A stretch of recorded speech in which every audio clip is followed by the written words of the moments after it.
Secretary-General Kofi Annan says Diana's death has robbed the poor, the sick and the weak of one of their most committed champions.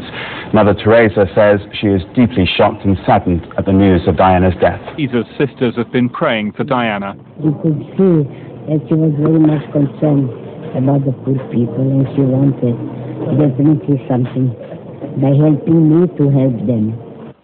Whatever the form national mourning now takes, thousands of people are already remembering the Princess of Wales in their own way. David Loyne, BBC News. And there'll be a special televised service in St Paul's Cathedral this evening at 6:30. The service is open to members of the public and the doors open at 5:30.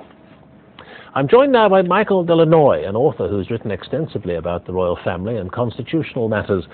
Mr. Delanoy, it's perhaps not the ideal moment to ask, but does the princess's death change things? I know what you mean by it not being ideal, but this has to be faced. Yes, and it does.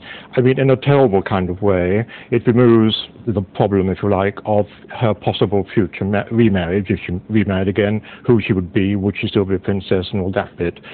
It also clears the way, both personally and constitutionally, for the Prince of Wales. Again, it seems very premature, doesn't it, to talk about the possibility of him remarrying. Certainly, obviously not in the immediate wake of the princess's death. He wouldn't dream of it. But, I mean, he is now not a divorcee, he's a widower. And so, although, I think the Archbishop of Canterbury has done quite a lot of agonizing as to whether actually he would have been prepared to crown Prince Charles. I mean, all that has been, in a way, sorted out by this horrendous tragedy. Now to David Rose at Balmoral. David, we know about Prince Charles going to Paris. We heard you talking there about the two young princes. Any news of any other royal movements? No news, but I think we can gather at least two things for sure. One, there was a huge police and special branch presence earlier today when the royal family went to church.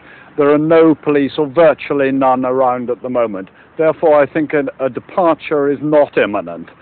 Secondly, I'm sure what will decide how they move, when they move, is the benefit, what are the needs of the two young princes. And one rumour, and it seems to me to make a kind of sense, is that Prince Charles, after escorting the body of his former wife back to England, will come north again to be with his sons, perhaps to bring them to London. But we don't know. OK, David, thank you very much indeed. David Rose at Balmoral there. Well, Ron Allison, a former press secretary of the Queen, joins us in the studio now. Ronald Allison, we know that Prince Charles is due to arrive with Princess Diana's sister in Paris pretty soon now. What must be going through their minds? It's always very difficult to speculate on what's going through somebody else's mind, but I think it's safe to assume that they'll all be thinking that this is the last journey in the world they ever would wish to have taken. Numbness, sort of the shock and the horror that they will have been feeling since first thing this morning, that perhaps is beginning to wear off, and now reality is bearing in on them. And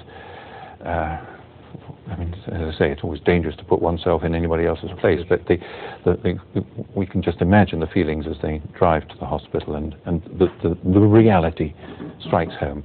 Prince Charles has cut short his holiday in Scotland to bring back to Britain the body of his former wife, the Princess of Wales. He took off from Aberdeen Airport for Paris on a royal jet a short while ago. He was joined on board by Princess Diana's two sisters. They will be met by French President Jacques Chirac on their arrival.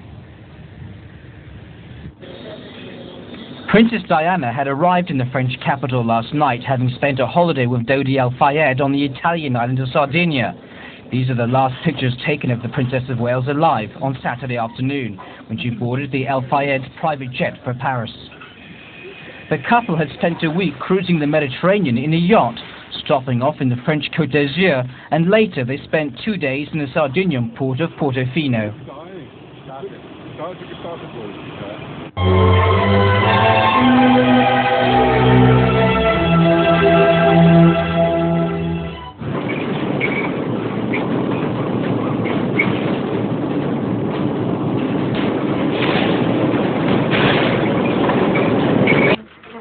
Perhaps more than any other charitable patron, she made a difference, being prepared to defy prejudice, as in this meeting with AIDS patients in America.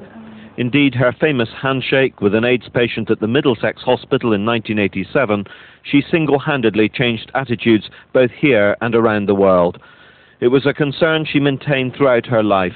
She was planning to visit the AIDS charity London Lighthouse later this month. It would have been a private visit. It would never have got into the papers or onto the television. But she was just going to come and bring a friend who was interested in Lighthouse and sit and talk to some of our service users and staff.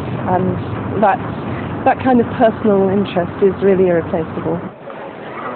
But the relentless media glare, even in this area,